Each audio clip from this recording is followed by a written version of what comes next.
आप सभी का आपके YouTube चैनल ब्राइट बुद्धि में आप सभी का स्वागत है।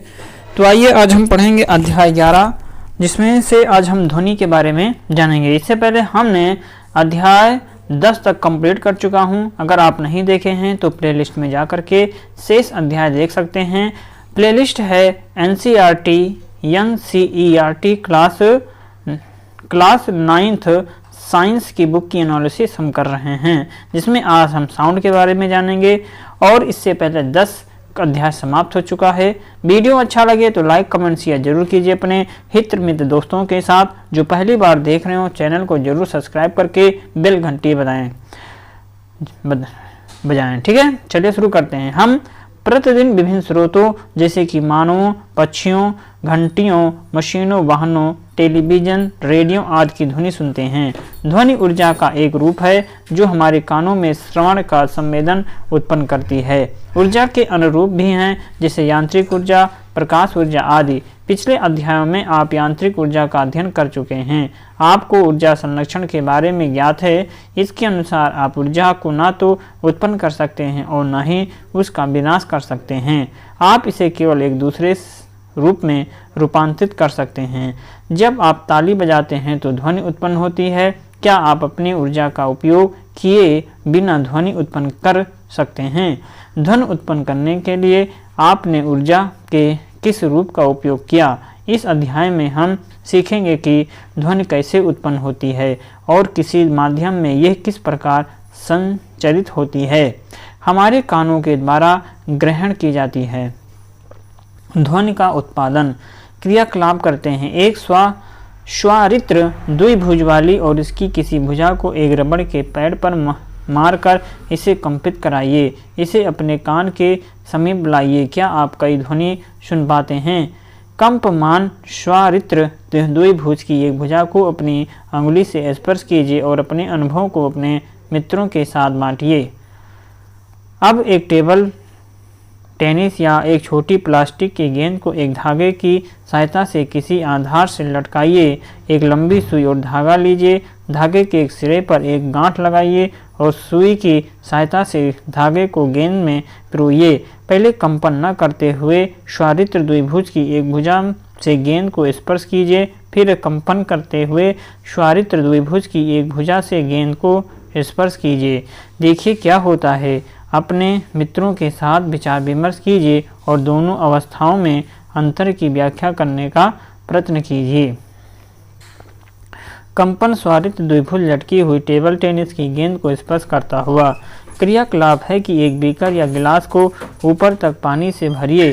कंपमान स्वारित्र द्विभुज की एक भुजा को चित्र के अनुसार दर्शाए गए पानी की सतह से स्पर्श कराइए। आप चित्र में दर्शाए अनुसार कंपमान स्वारित्र द्विभुज की दोनों भुजाओं को पानी में डुबोइए। देखिए कि दोनों अवस्थाओं में क्या होता है। अपने साथियों के साथ विचार विमर्श कीजिए कि ऐसा क्यों होता है। कंपमान स्वारित्र द्विभुज गिलास और पानी। इसमें बताया गया है कि कंपमान स्वारित्र द्विभुज की एक भुजा पानी की सतह को स्पर्श करते हुए। कंपमान स्वारित्र द्विभुज और गिलास और उसका पानी। चित्र में दिखाया गया है कि कंपमान स्वारित्र द्विभुज की दोनों भुजाएं पानी में डूबे हुई हैं। उपरोक्त क्रियाकलाप से आप क्या निष्कर्ष निकालते हैं? क्या आप किसी कंपमान वस्तु के बिना ध्वनि उत्पन्न कर सकते हैं?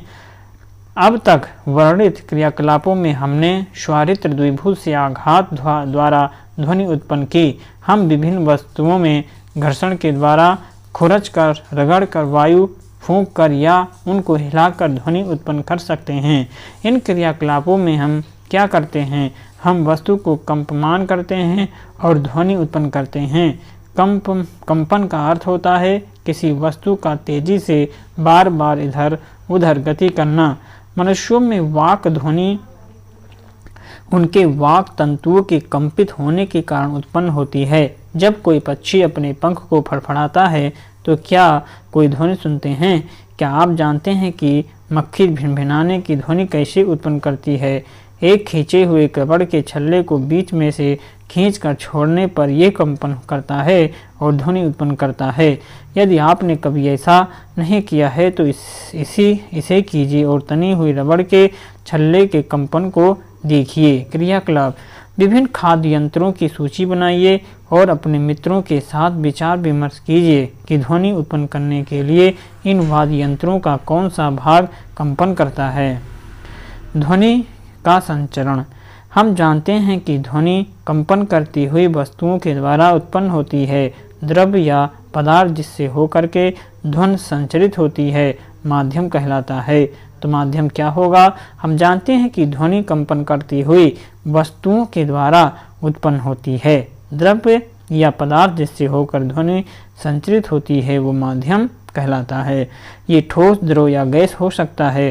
स्रोत से उत्पन्न हो करके ध्वनि सुनने वाले तक किसी माध्यम से हो करके पहुँचती है। जब कोई वस्तु कंपन करती है तो यह अपने चारों ओर विद्यमान माध्यम के कणों को कंपमान कर देती। ये कण कंपमान वस्तु से हमारे कानों तक स्वयं गति कर नहीं पहुँचते। सबसे पहले कंपमान वस्तु के संपर्क में रहने वाले माध्यम के कण अपनी संतुलित अवस्था से विस्थापित होते हैं और ये अपने समीप के कणों पर एक बल लगाते हैं, जिसके फलस्वरूप निकटवर्ती कण अपनी विरामावस्था से विस्थापित हो जाते हैं। निकटवर्ती कणों को विस्थापित करने के पश्चात प्रारंभिक कण अपनी मूल अवस्था में वापस लौट आते हैं। माध्यम में यह प्रक्रिया तब तक चलती है जब तक कि ध्वनि आपके कानों तक नहीं पहुंच जाती। माध्यम में ध्वनि के द्वारा उत्पन्न विक्षोभ जो होता है ये माध्यम से होता हुआ संचरित होता है।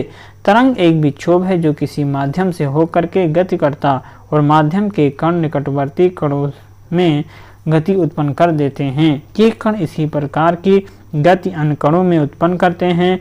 माध्यम के कण स्वयं आगे नहीं बढ़ते लेकिन विक्षोभ आगे बढ़ जाता है। किसी माध्यम में ध्वनि के संचरण के समीप ठीक ऐसा ही होता है, इसीलिए ध्वनि को तरंग के रूप में जाना जा सकता। ध्वनि तरंग माध्यम के कण की गति के द्वारा अभिलक्षित की जाती है और यांत्रिक तरंगें कहलाती हैं। ध्वनि के संचरण के लिए वायु सबसे अधिक सामान्य माध्यम है। जब कोई कंपमान वस्तु आगे की ओर कंपन करती है तो अपने सामने की वायु को धक्का देकर संपीड़ित करती है और इस प्रकार एक उच्च दाब का क्षेत्र उत्पन्न होता है। इस क्षेत्र को संपीड़न कहते हैं। ये संपीड़न कंपमान वस्तु से दूर आगे की ओर गति करता है। जब कंपमान वस्तु पीछे की ओर कंपन करता है तो एक निम्न दाब का क्षेत्र उत्पन्न होता है जिससे विरलन कहते हैं। जब वस्तु कंपन करती है अर्थात आगे की ओर पीछे तेजी से गति करती है तो वायु से संपीड़न और विरलन की एक श्रेणी बन जाती है। यही संपीड़न और विरलन ध्वनि तरंग बनाते हैं जो माध्यम से होकर के संचरित होती है। संपीड़न उच्च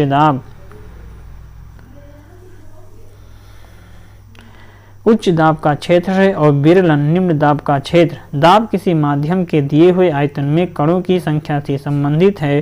किसी माध्यम में कणों का अधिक घनत्व अधिक दाब को और कम घनत्व कम दाब को दर्शाता है। इस प्रकार ध्वनि का संचरण घनत्व परिवर्तन के संचरण के रूप में भी देखा जा सकता है। प्रश्न है कि किसी माध्यम में ध्वनि के द्वारा उत्पन्न विक्षोभ आपके कानों तक कैसे पहुंचता है। अब यहाँ है ध्वनि तरंगे या ध्वनि तरंगे अनुदैर्घ्य तरंगे हैं। एक श्रीलंकी लीजिए। अब श्रीलंकी को चित्र में दर्शाए गए अनुसार अपने मित्र की ओर श्रीलंकी को एक तीव्र झटका दें। आप क्या देखते हैं? यदि आपने अपने हाथ से श्रीलंकी को लगातार आगे पीछे बारी बारी से धक्का देते और खींचते रहे तो आप क्या देखेंगे? यदि आप श्रीलंकी पर एक चिन्ह लगा दें तो आप देखेंगे कि श्रीलंकी पर लगा चिन्ह विक्षोभ के संचरण की दिशा के समांतर आगे पीछे गति करता है। उन क्षेत्रों को जहां श्रीलंकी की कुंडलियां पास पास आ जाती हैं संपीड़न और उन क्षेत्रों को जहां कुंडलियां दूर दूर हो जाती हैं वो विरलन कहते हैं। आप जानते हैं कि किसी माध्यम में ध्वनि संपीड़न तथा विरलनों के रूप में संचरित होती हैं। अब आप किसी श्रीलंकी में विक्षोभ के संचरण तथा किसी माध्यम से विक्षोभ की तुलना कर सकते हैं। ये तरंगे अनुदैर्ध्य तरंगे कहलाती हैं। इन तरंगों में माध्यम के कणों का विस्थापन विक्षोभ के संचरण की दिशा के समांतर होता है। कण एक स्थान से दूसरे स्थान तक गति नहीं करते, लेकिन अपनी विरामावस्था से आगे पीछे दोलन करते हैं। ठीक इसी प्रकार ध्वनि तरंगे संचरित होती हैं, अतएव ध्वनि तरंगे अनुदैर्ध्य तरंगे हैं। यदि आप श्रीलंकी के अपने हाथ में पकड़े सिरे को आगे पीछे धक्का न दे करके दाएं बाएं हिलाएं, तब भी आपको श्रीलंकी में तरंग उत्पन्न होती दिखाई देगी। इस तरंग में कण तरंग संचरण की दिशा में कंपन नहीं करते, लेकिन तरंग के चलने की दिशा के लंबवत अपनी विराम अवस्था के ऊपर नीचे कंपन करते हैं। इस प्रकार की तरंग को अनुप्रस्थ तरंगे कहते हैं। इस प्रकार अनुप्रस्थ तरंग वह तरंग है जिसमें माध्यम के कण अपनी माध्य स्थिति पर तरंग के संचरण की दिशा के लंबवत गति करते हैं। किसी तालाब में पत्थर का टुकड़ा फेंकने पर जल की सतह पर दिखाई देने वाली तरंग अनुप्रस्थ तरंगे का उदाहरण है। प्रकाश भी अनुप्रस्थ तरंग है, किंतु प्रकाश में दोलन माध्यम के कणों या उनके दाब या घनत्व के नहीं होते। प्रकाश तरंगे यांत्रिक तरंगे नहीं हैं। आप अनुप्रस्थ तरंगों के बारे में अधिक जानकारी उच्च कक्षाओं में प्राप्त करेंगे। ध्वनि तरंग के अभिलक्षण।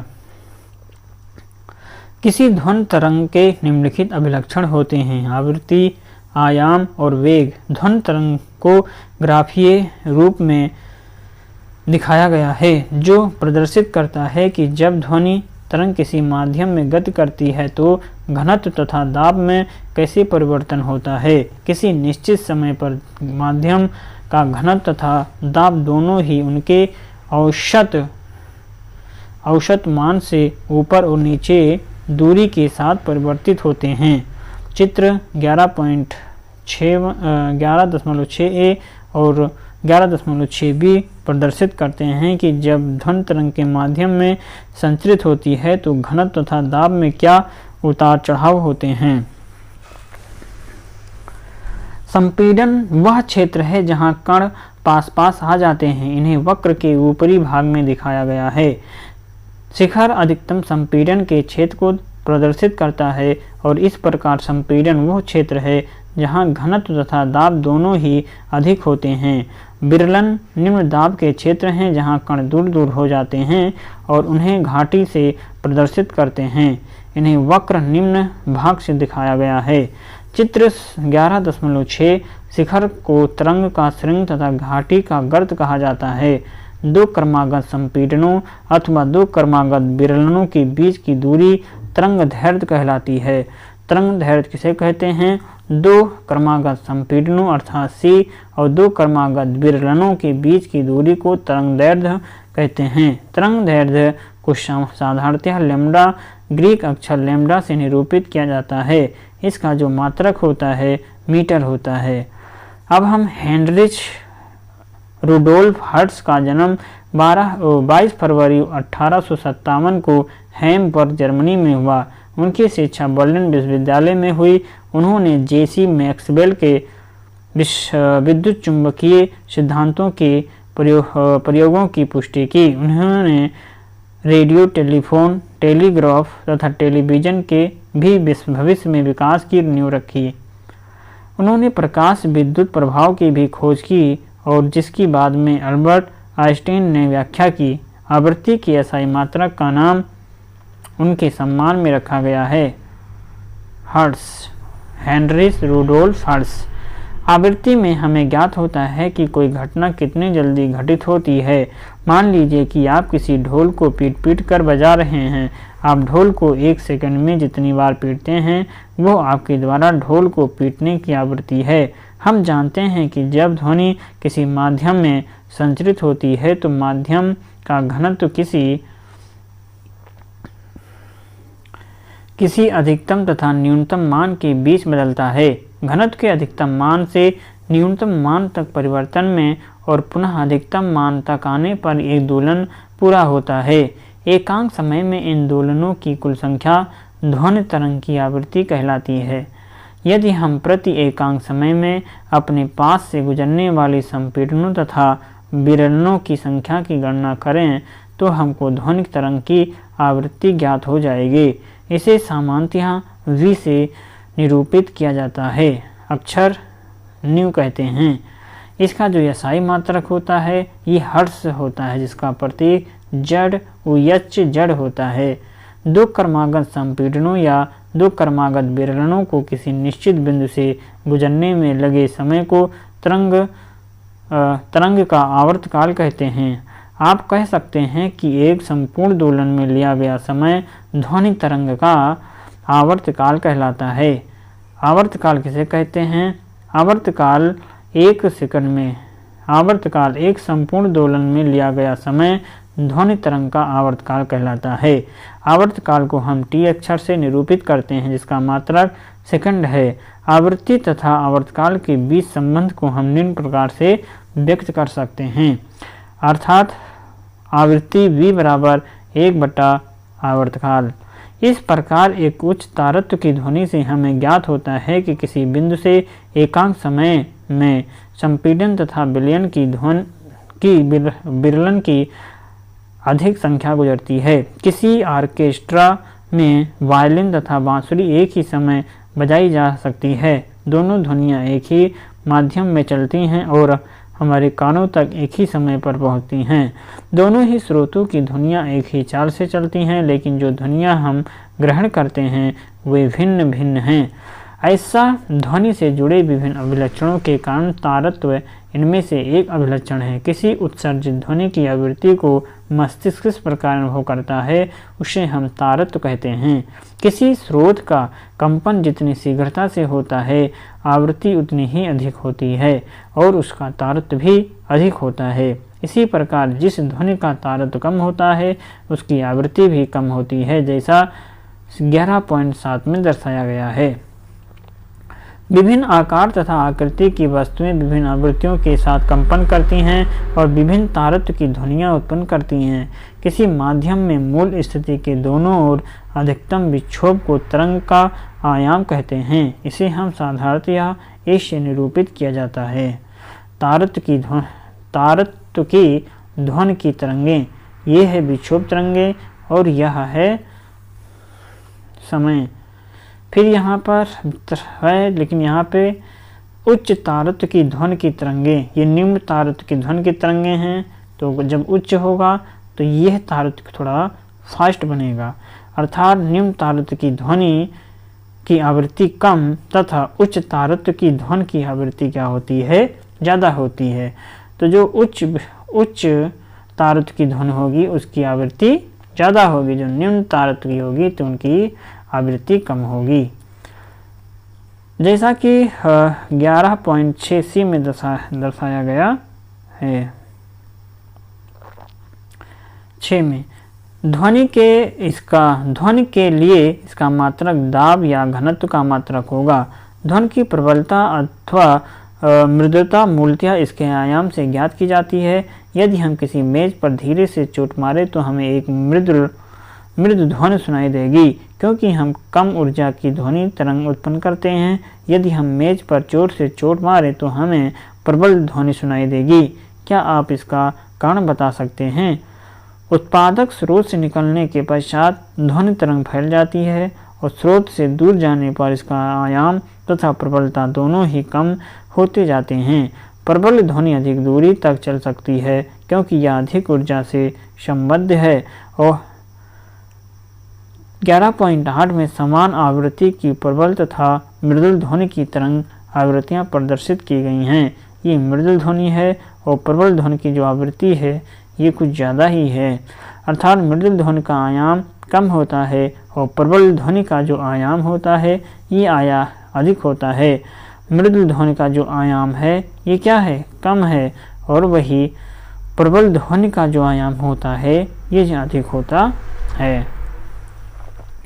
ध्वनि की ये गुणता वह अभिलक्षण है जो हमें समान तारत्व तथा प्रबलता की दो ध्वनियों में अंतर करने में सहायता करती है। एकल आवृत्ति की ध्वनि को टोन कहते हैं और इन अनेक आवृत्तियों के मिश्रण से उत्पन्न ध्वनि को स्वर ध्वनि कहते हैं, और ये सुनने में सुखद होती है। शोर कर्णप्रिय नहीं होता, जबकि संगीत सुनने में सुखद होता है।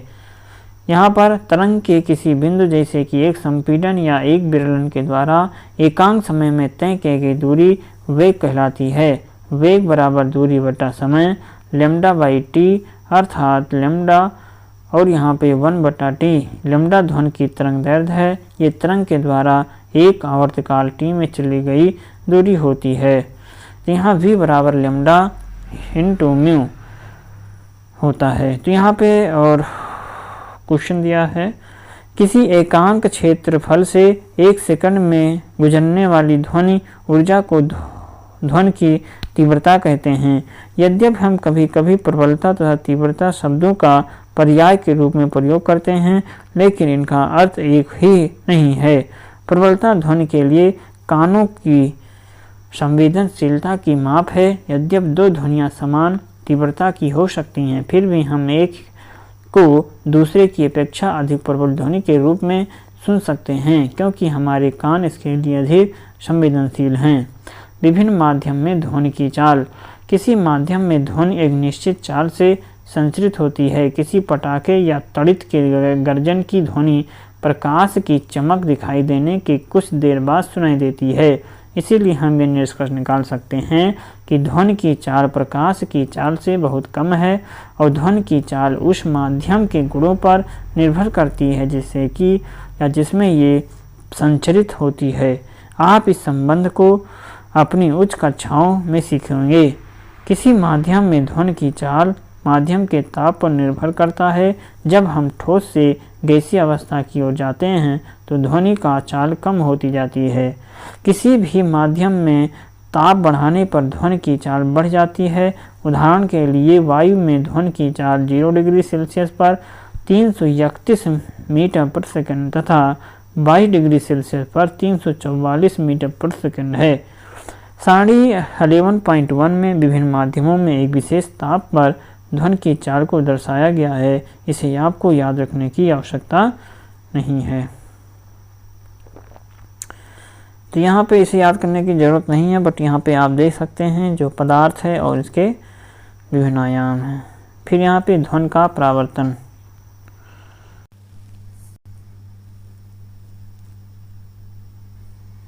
ध्वनि का परावर्तन किसी ठोस या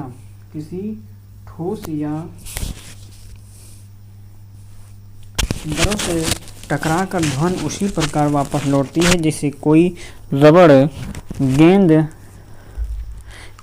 की गेंद किसी दीवार से टकराकर वापस आती है। प्रकाश की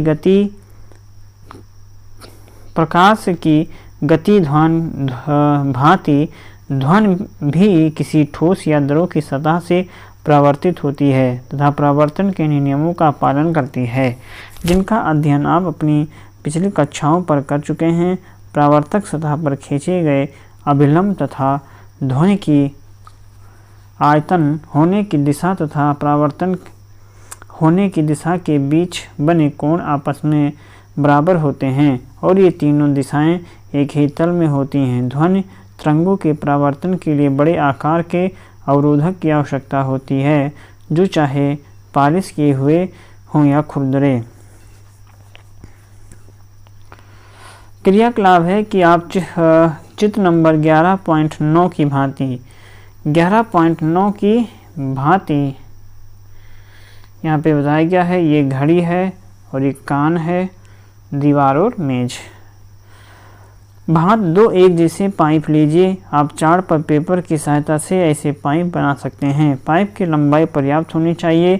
इन्हें दीवार के समीप किसी मेज पर व्यवस्थित कीजिए। एक पाइप के खुले सिरे के पास एक घड़ी रखिए और दूसरी पाइप की ओर से घड़ी की ध्वनि सुनने की कोशिश कीजिए। दोनों पाइपों की स्थिति को इस प्रकार समायोजित कीजिए जिससे कि आपको घड़ी की ध्वनि अच्छी तरह स्पष्ट रूप से सुनाई देने लगे। इन पाइपों तथा अभिलंब के बीच के कणों को अब मापिए तथा इनके बीच की संबंध को देखिए। दाईं ओर के पाइप को ऊर्ध्वाधर दिशा में थोड़ी सी ऊंचाई तक उठाइए और देखिए क्या होता है। प्रतिध्वनि किसी उचित परावर्तक वस्तु जैसे कि किसी इमारत अथवा पहाड़ के निकट यदि आप जोर से चिल्लाएं या ताली बजाएं तो आपको कुछ समय के पश्चात वही ध्वनि फिर से सुनाई देती है। आपको सुनाई देने वाली इस ध्वनि को प्रतिध्वनि कहते हैं। हमारे मस्तिष्क में ध्वनि की संवेदना लगभग 0.1 सेकंड तक बनी रहती है। स्पष्ट प्रतिध्वनि सुनने के लिए मूल ध्वनि तथा परावर्तित ध्वनि के बीच कम से कम 0.1 सेकंड का समय अंतराल अवश्य होना चाहिए।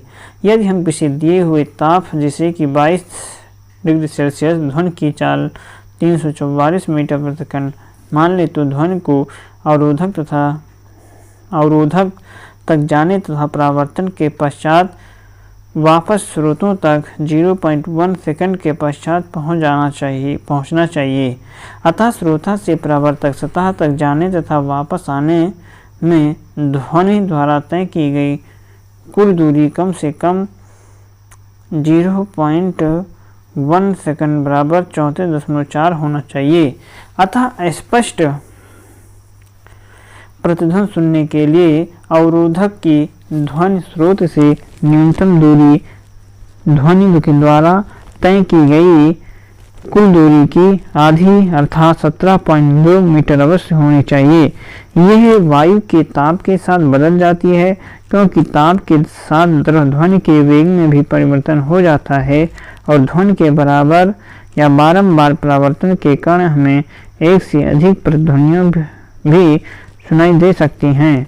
बादलों के गड़गड़ाहट की ध्वनि कई परिपक्व पृष्ठों से जैसे बादलों भूमि से बारंबार परावर्तन के फलस्वरूप उत्पन्न होती है। अनुरणन किसी बड़े हॉल में उत्पन्न होने वाली ध्वनि दीवारों के बारंबार परावर्तन के कारण काफी समय तक बनी रहती हैं जब तक कि यह इतनी कम न हो जाए कि ये सुनाई ही न पड़े। यह बारंबार परावर्तन जिसके कारण ध्वनि निबंध होता है अनुरणन कहलाता है। किसी सभा भवन या बड़े हॉल में अत्यधिक अनुरणन अत्यंत अवांछनीय है। अनुरणन को कम करने के लिए सभी भवन की छतों तथा दीवारों पर ध्वनि अवरोधक पदार्थों जैसे संपीड़ित फाइबर बोर्ड खुरदुरे प्लास्टर अथवा पर्दे के द्वारा पर्दे लगे होते हैं। सीटों की पदार्थों का चुनाव इनके ध्वनि अवशोषक जोड़ों के आधार पर किया जाता है। तो यहाँ पर इसका ये कुछ कैलकुलेशन है। फिर है ध्वनि के बहुल परावर्तक उपयोग।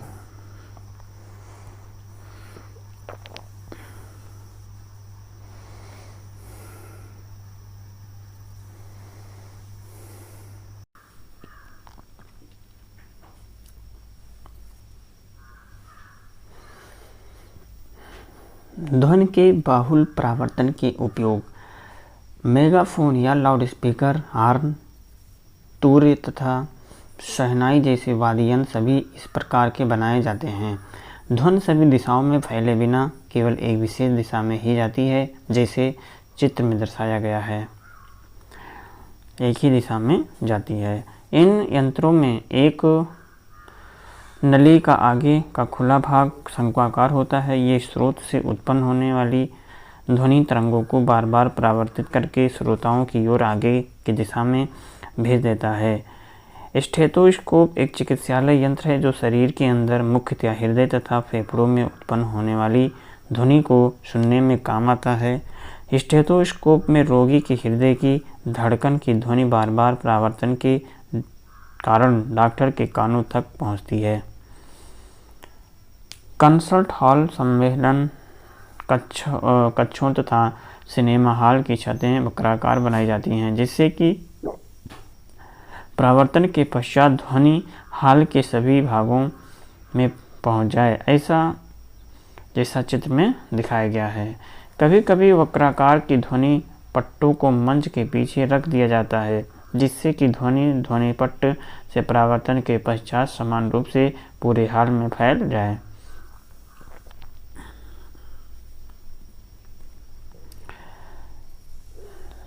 श्रव्यता का परिसर। हम सभी आवृत्ति की ध्वनियों को नहीं सुन सकते। मनुष्यों में ध्वनि की श्रव्यता का परिसर लगभग 20 हर्ट्ज से 20,000 हर्ट्ज तक होता है। 5 वर्ष से कम आयु के बच्चे तथा कुछ जंतु जैसे कुत्ते 25 किलोहर्ट्ज तक की ध्वनि सुन सकते हैं। जो व्यक्तियों की आयु बढ़ती जाती है उनके कान उच्च आवृत्तियों के लिए कम सुग्राही होते जाते हैं। 20 हर्ट्ज से कम आवृत्ति की ध्वनियों को अश्रव्य ध्वनि कहते हैं। यदि हम अश्रव्य ध्वनि को सुन पाते तो हम किसी लोलक के कंपनों को उसी प्रकार सुन पाते जैसे कि हम किसी मक्खी पंखों के कंपनों को सुन पाते हैं। राइनोरिसस अर्थात गैंडा 5 हर्ट्ज तक की आवृत्ति की अश्रव्य ध्वनि का उपयोग करके संपर्क स्थापित करता है। व्हेल तथा हाथी अश्रव्य ध्वनि परिसर की ध्वनियाँ उत्पन्न करते हैं। ये देखा गया है कि कुछ जंतु भूकंप से पहले परेशान हो जाते हैं। भूकंप मुख प्राघातिक तरंगों से पहले निम्न आवृत्ति की अश्रव्य ध्वनि उत्पन्न करते हैं, जो संभवतः जंतुओं को सावधान कर देती है। 20 किलोहर्ट्ज से अधिक आवृत्ति की ध्वनियों को प्राश्रव्य ध्वनि या प्राध्वनि कहते हैं। डॉल्फिन, चमगादड़, पारपाई जैसे जंतु पराध्वनि उत्पन्न करते हैं। कुछ प्रजाति के शलभों के श्रवण यंत्र अत्यंत सुग्राही होते हैं। ये शलभ चमगादड़ों के द्वारा उत्पन्न उच्च आवृत्ति की चींची की ध्वनि को सुन सकते हैं। उन्हें हम आसपास उड़ते हुए चमगादड़ के बारे में जानकारी मिल जाती है और वे इस प्रकार स्वयं को पकड़े जाने से बचा पाते हैं। चूहे भी पराध्वनि उत्पन्न करके कुछ खेल खेलते हैं। श्रवण सहायक युक्ति। जिन लोगों को कम सुनाई देता है उन्हें इस यंत्र की आवश्यकता होती है। श्रवण सहायक युक्ति यह बैटरी से चलने वाली एक इलेक्ट्रॉनिक युक्ति है। इसमें एक छोटा सा माइक्रोफोन, एक एम्पलीफायर व स्पीकर होता है। जब ध्वनि माइक्रोफोन पर पड़ती है तो वो ध्वनि तरंगों को विद्युत संकेतों के परावर्तित कर देता है। एम्पलीफायर इन विद्युत संकेतों की परावर्तित कर देता है। ये संकेत स्पीकर के द्वारा ध्वनि की तरंगों में परिवर्तित कर दिए जाते हैं और यह ध्वनि तरंगें कान के डायफ्राम पर आपतित होती हैं तथा युक्ति को ध्वनि साफ सुनाई देता है। पराध्वनि के उपयोग। पराध्वनियाँ उच्च आवृत्ति की तरंगें हैं। पराध्वनियाँ अवरोधों की उपस्थिति में भी एक निश्चित पथ पर गमन कर सकती हैं। उद्योगों तथा चिकित्सा के क्षेत्र में पराध्वनियों का विस्तृत रूप से उपयोग किया जाता है। पराध्वनि प्रायः उन भागों को साफ करने में उपयोग की जाती है जिन तक पहुंचना कठिन होता है, जैसे सर्पिलाकार नली, विषम आकार के पुर्जे, इलेक्ट्रॉनिक अवयव आदि। जिन वस्तुओं को साफ करना होता है उन्हें साफ करने वाले मार्जन विलयन में रखते हैं और इस विलयन में पराध्वनि तरंगें भेजी जाती हैं। उच्च आवृत्ति के कारण धूल, चिकनाई तथा गंदगी के कण अलग होकर के नीचे गिर जाते हैं। इस प्रकार वस्तु पूर्णतः साफ हो जाता है। पराध्वनि का उपयोग धातु के ब्लॉकों में दरारों तथा अन्य दोषों का पता लगाने के लिए किया जा सकता है। धात्विक घटकों को प्रायः बड़े बड़े भवनों, पुलों, मशीनों तथा वैज्ञानिक उपकरणों को बनाने के लिए उपयोग में लाया जाता है। धातु के ब्लॉकों में विद्यमान दरार या छिद्र जो बाहर से दिखाई नहीं देते, भवन या पुल की संरचना की मजबूती को कम कर देते हैं। पराध्वनि तरंगें धातु के ब्लॉक से गुजारी जाती है और प्रेषित तरंगों का पता लगाने के लिए संसूचकों का उपयोग किया जाता है। यदि थोड़ा सा भी दोष होता है तो पराध्वनि तरंगें परावर्तित हो जाती हैं, जो दोष की उपस्थिति को दर्शाती है। पराध्वनि के ब्लॉक में दोष युक्त स्थान से परावर्तित हो जाती हैं। पराध्वनि और ये सूचक होते हैं। साधारण ध्वनि जिसकी तरंग दैर्घ्य अधिक होती है, दोष युक्त स्थान के कोणों से मुड़ करके संसूचक तक पहुंच जाती हैं। इसीलिए इस ध्वनि का उपयोग इस कार्य के लिए नहीं किया जा सकता है। पराध्वनि तरंगों को हृदय के विभिन्न भागों से परावर्तित कराकर हृदय का प्रतिबंध प्रतिबिंब बनाया जाता है। इस तकनीकी को इको कार्डियोग्राफी कहा जाता है, अर्थात ECG इको कार्डियोग्राफी। पराध्वनि संसूचक एक ऐसा यंत्र है जो पराध्वनि तरंगों का उपयोग करके मानव शरीर के आंतरिक अंगों का प्रतिबिंब प्राप्त करने के लिए काम में लाया जाता है। इस संसूचक से रोगी के अंगों जैसे यकृत, पित्ताशय, गर्भाशय, गुर्दे आदि का प्रतिबिंब प्राप्त किया जा सकता है। ये संसूचक को शरीर की असमानताएं जैसे पित्ताशय तथा गुर्दे में पथरी तथा विभिन्न अंगों में अर्बुद तथा ट्यूमर का पता लगाने में सहायता करता है। इस तकनीकी में पराध्वनि तरंगें शरीर के ऊतकों में गमन करती हैं तथा उस स्थान से परावर्तित हो जाती हैं जहां ऊतकों के घनत्व में परिवर्तन होता है। इसके पश्चात इन तरंगों को विद्युत संकेतों में परावर्तित किया जाता है जिससे कि उस अंगों का प्रतिबिंब बना लिया जाए। इन प्रतिबिंबों को मॉनिटर पर प्रदर्शित किया जाता है। ये फिल्म पर मुद्रित कर लिया जाता है। इस तकनीकी को अल्ट्रासोनोग्राफी कहते हैं। अल्ट्रासोनोग्राफी का उपयोग गर्भकाल में भ्रूण की जांच तथा उनके जन्मजात दोषों तथा उसकी वृद्धि की अनियमितताओं का पता लगाने में किया जाता है। पराध्वनि का उपयोग गुर्दे की छोटी पथरी को बारीक कणों में तोड़ने के लिए भी किया जा सकता है। ये कण बाद में मूत्र के साथ बाहर निकल जाते हैं। तो इस पाठ में हमने क्या सीखा? ध्वनि विभिन्न वस्तुओं के कंपन करने के कारण उत्पन्न होती है। ध्वनि किसी द्रव्यात्मक माध्यम में अनुदैर्ध्य तरंगों के रूप में संचरित होती है। ध्वनि माध्यम में क्रमागत संपीड़नों तथा विरलनों के रूप में संचरित होती है। ध्वनि संचरण में माध्यम के कण आगे नहीं बढ़ते, केवल विक्षोभ ही संचरित होता है। घनत्व के अधिकतम मान से न्यूनतम मान और पुनः अधिकतम मान के परिवर्तन से एक दोलन पूरा होता है। वह न्यूनतम दूरी जिस पर किसी माध्यम का घनत्व या दाब आवर्ती रूप में अपने मान की पुनरावृत्ति करता है, ध्वनि की तरंग दैर्घ्य कहलाती है। तरंग द्वारा माध्यम के घनत्व के एक संपूर्ण दोलन में लिए गए समय को आवर्त काल कहते हैं। एकांक समय में होने वाले दोलनों की कुल संख्या को आवृत्ति कहते हैं, अर्थात b बराबर 1/t। ध्वनि का वेग v, ध्वनि का वेग न्यू और आवृत्ति v तथा तरंगदैर्घ्य लैम्ब्डा में संबंध होता है। न्यू बराबर लैम्ब्डा और v। ध्वनि की चाल मुख्यतः संचरित होने वाले माध्यम की प्रकृति तथा ताप पर निर्भर करती है। ध्वनि की चाल मुख्यतः संचरित होने वाले माध्यम की प्रकृति तथा ताप पर निर्भर करती है।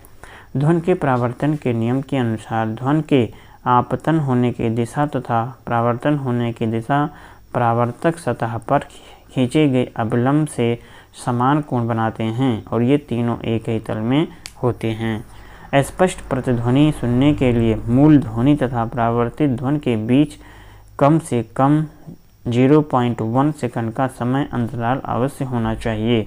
किसी सभागार में ध्वनि निर्बंध बारंबार परावर्तनों के कारण होता है और इसे अनुरणन कहते हैं। ध्वनि के अभिलक्षण जैसे तारत्व, प्रबलता, गुणता संगत तरंगों के गुणों के द्वारा निर्धारित होते हैं। प्रबलता ध्वनि की तीव्रता के लिए कानों की शरीर अनुक्रिया है।